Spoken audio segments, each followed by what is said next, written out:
Yo, what's going on? About to start my second shift, and that's right. I'm not gonna stop sleeping until um maybe. I said I'm not gonna stop sleeping. I'm not gonna get any sleep until the next day. I'm gonna work until 6 o'clock, or if breakfast is booming, I'm going to work until 9 in the morning. Get my rest. I want to go to the store, get some food, and sleep until I get up. Do a little reading when I get up, and then go right back to work. Because if I do this consistently like this for like a month, my dad and I should be squared off. Then I'll get my car, and I'll figure out what I'm trying to do next. This day is going too good too. I was really happy this morning. What I'm like how they're finally giving me like worthy deliveries. I'm not just doing $2 deliveries. I'm doing some pretty good deliveries now, so I'm really happy about that. This day couldn't be better. But I want to tell you, in the course of my deliveries, I've gotten lost about a good 3 times. And that's because, and I'm not embarrassed to say this, because most people, I don't classify myself as someone that grew up in inner city, because that is defined as anybody that grew up in a background that's considered less privileged, um, economically deprived. It's not like I didn't have parents. It's not like I didn't live in a house. I didn't grow up on welfare or anything. I just feel like my family, if anything, was dysfunctional. My dad couldn't agree on that. We grew up in a dysfunctional home. But um, I'm not embarrassed to tell you this right now. I don't know more than 2 buildings in Philadelphia, and I'm talking about downtown.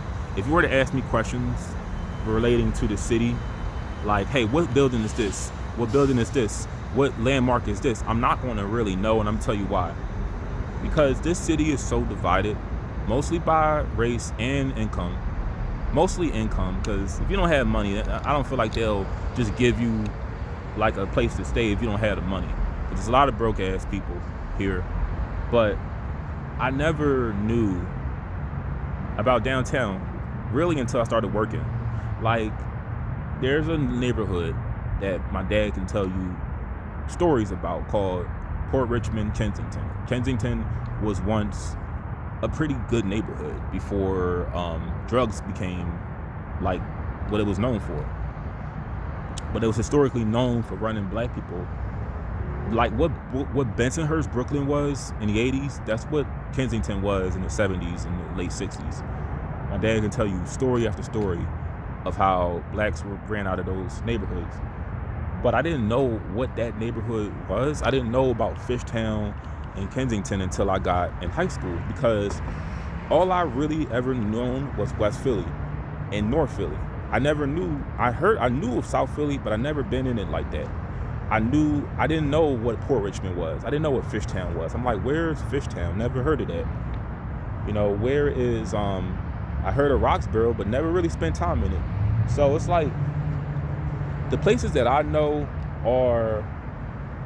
have to be like in West Philly. They have to be in my area, and it's not like a lot of attractions in West Philly like that.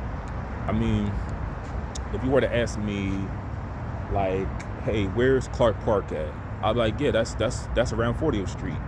Hey, where's Malcolm X Park? Oh, that's on 52nd. That's on 52nd Street.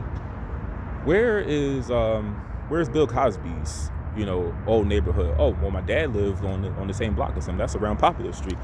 Like attractions like that, I'm going to know. But if you ask me, hey, let me show you. Hey, what are those 3 buildings right there? I'm really not going to know, because we were never really downtown like that, unless we had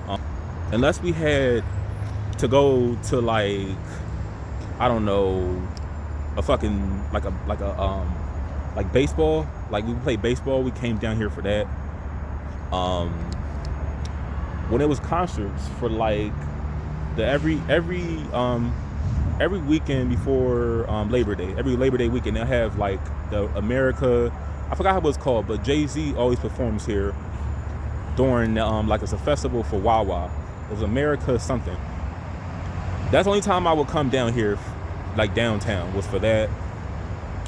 And that's pretty much it. But I cannot make it. I'm not gonna lie to you and say, hey, I know downtown. Because today, this lady was like, hey, can you tell me where 14th and Walnut is? And I was like, yeah, Walnut Street is 2 streets down, but look at the numbers. Like 1400 is on the right, and the 1300 is on the left, and that's how you could guide you. That can guide you to the streets.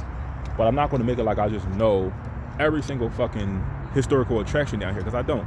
Because like I said, these areas were not places that we frequented as kids, because we were just so more comfortable in our own little neighborhood. We never just went down here for shit. But I'm just looking at all the buildings, and I can't really tell you 5 buildings. Like I know that's Moore College of Art right there, but it's like, and that's the Franklin Institute. But I can't tell you, hey, I know this building, I know this attraction, because like I said, I don't know it based on where I grew up at. And I think that's a lot of people from inner cities. Even though you can't really classify, I don't classify myself as someone from the inner city because I didn't grow up poor. I had both parents. It's just that my household was dysfunctional, and I felt that we lacked structure. That's all. That's like my biggest critique of that. But I'm not going to make it like I struggled. I didn't struggle very much. Compared to some other people I met, I feel like I had it okay. I just feel like the family structure was where we fucked up at. But I'm about to start my second shift. You guys stay safe.